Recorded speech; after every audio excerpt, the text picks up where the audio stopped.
particular exam. Paul had earned his living as a tent maker, was highly educated, and held dual citizenship.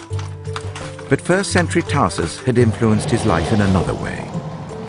Most of Paul's fellow citizens would have been non-Jews or Gentiles, believers in pagan gods.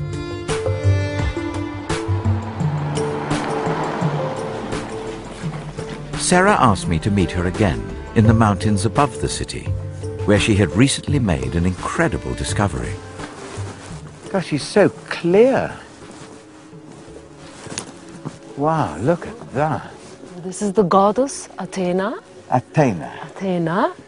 Can you see what sort of a symbol we have outside the pillar? Just here? Exactly. That looks like the candlestick, the Jewish symbol. That's the menorah. Exactly. It's the menorah. Oh, I can't believe that the Jewish symbol, really, is so close to Athena, the pagan goddess. Yes.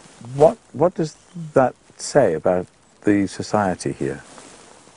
It says to us that the people here lived peacefully together, even though they were other beliefs. This is a shrine. It's not only a relief, it's a cultic place, it's a shrine.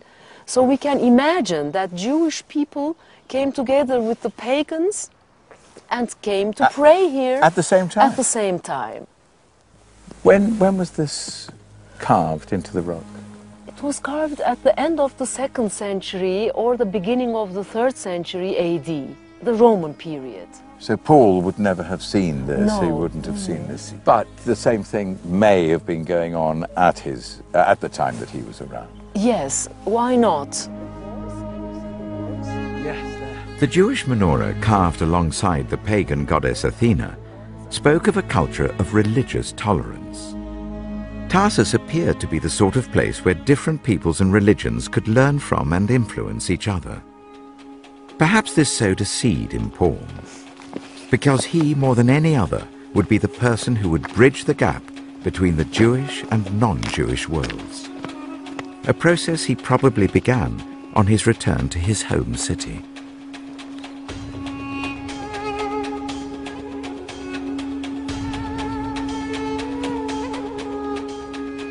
I'm sure Paul must have had some success in Tarsus, because he was then called to the huge cosmopolitan city of Antioch to help build a new community of believers. Wow, what a breathtaking view of the city.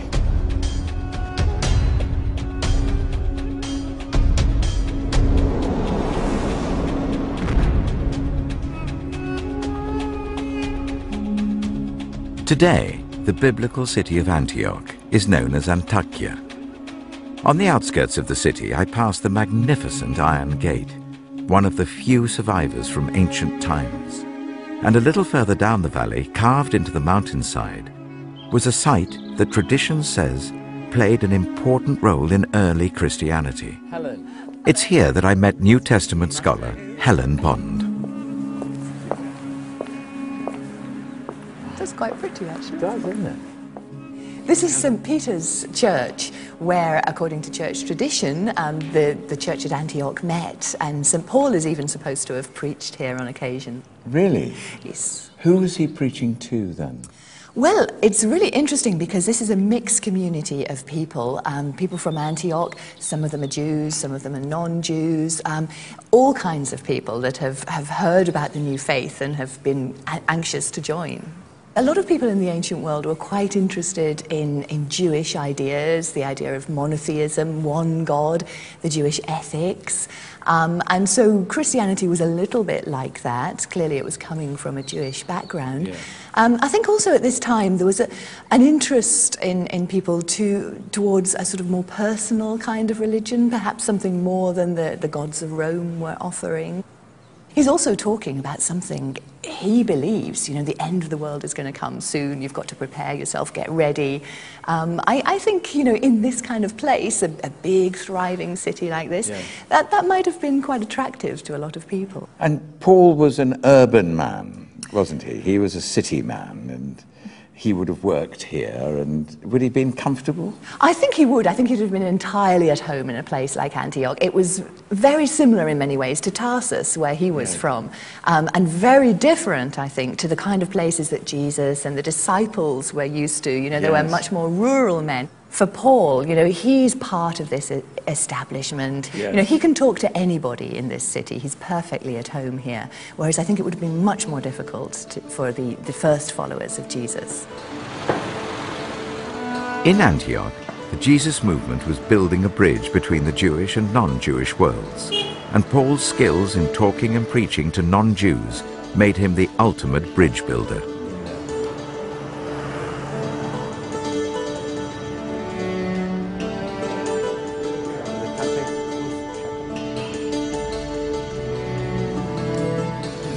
Coming into a cafe like this, into a sort of social situation, Paul would have been very used to doing this sort of thing, sitting amongst men while they were playing games.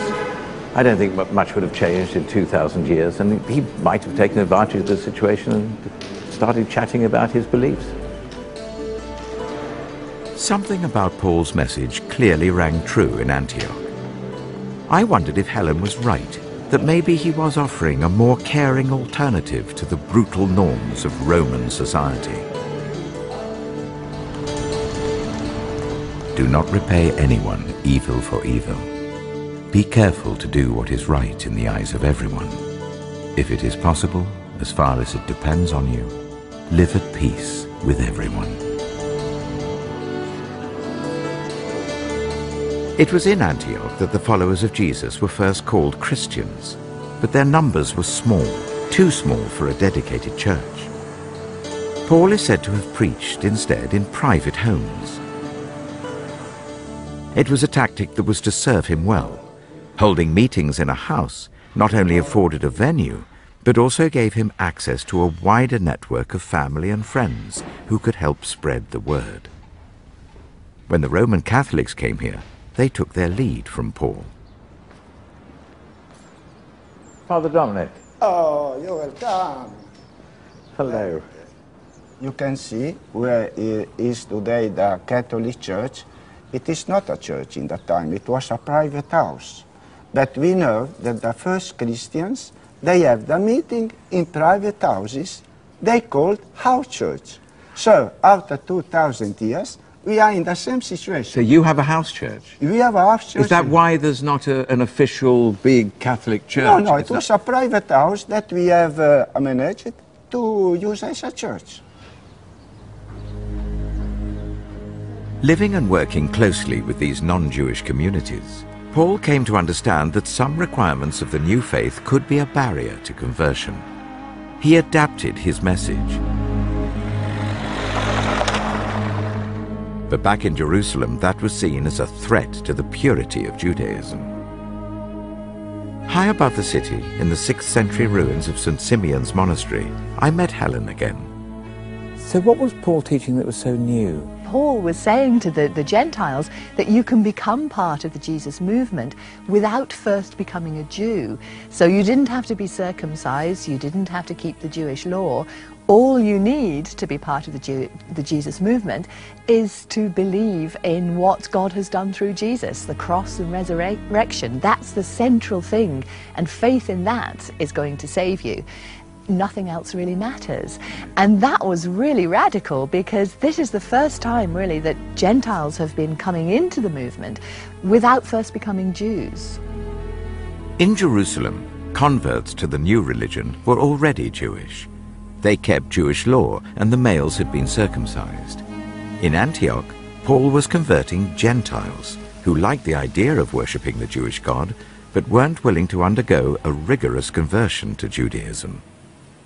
For Paul, though, he gradually sees that if it doesn't matter anymore for your salvation that you have to keep the law, then why do you have to become a Jew? You know, you can become a follower of Christ and stay a Gentile. Being very radical then. Extremely radical, and also in the face of people who'd known Jesus. Yes. I mean, I think that's the amazing thing about him. And they must have thought the arrogance of the man. Absolutely. Here he is, on the basis of one vision, so he says, on Yes. the road to Damascus. Behaving- And he's telling everybody what they should Changing all do. the rules.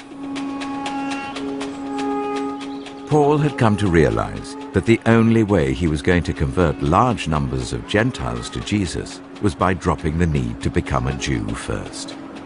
He was typically bullish about that mission and was prepared to use any means necessary to bring non-Jews to his new faith, even if that meant they no longer needed to observe the Jewish law.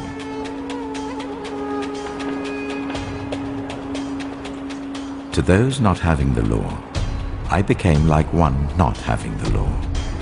I have become all things to all men, so that by all possible means I might save some.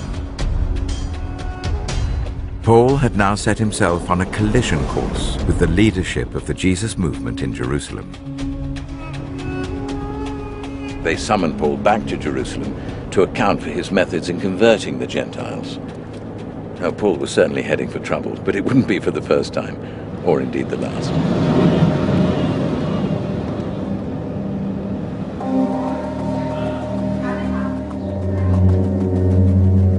I'm off to meet the Greek Patriarch of Jerusalem, Theophilus III. The Patriarchate traces its line of succession all the way back to James, the brother of Jesus, and the leader of the movement after Jesus' death. It was to James and his Jerusalem council that Paul came to argue his case that Gentile converts to Christianity did not first have to convert to Judaism. Good morning, Your Beatitude. It's very nice to meet you. Me too. Thank you very much for letting me. If he lost the argument, Paul risked both his mission to the Gentiles coming to a grinding halt and personal humiliation. Yes, please. Could you tell me what the outcome was from the Jerusalem Council? We must understand, if we put ourselves in his position, yes. right? He was lonely. He was the only one that undertook this mission Yes. to go and preach to Gentiles. So again, he broke the closed circle. It was difficult. Paul, of course, defended his case. Paul was a wise man. Don't forget that he was well versed in Greek philosophy and literature, Yes. right? So he had developed a very open mind. St. James was a very wise elder, and he did not reject Paul's argument, right? This has been really kind of you. Thank you. Thank you very much indeed. You're welcome. Thank you. The conflict was resolved in Paul's favor. Neither circumcision nor uncircumcision means anything. What counts is the new creation.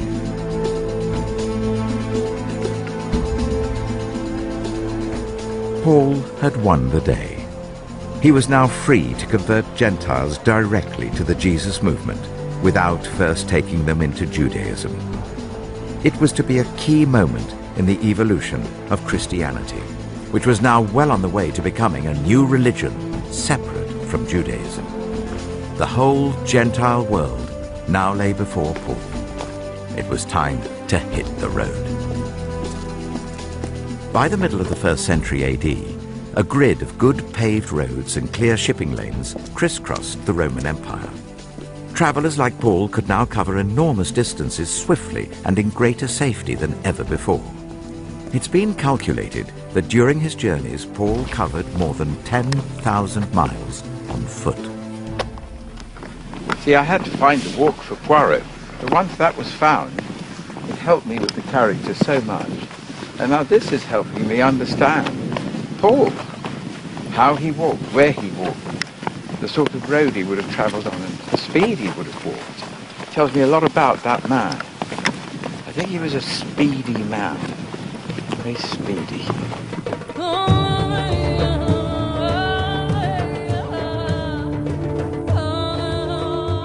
The road would carry Paul to Ephesus, the greatest city in the whole of Roman Asia, a pagan stronghold.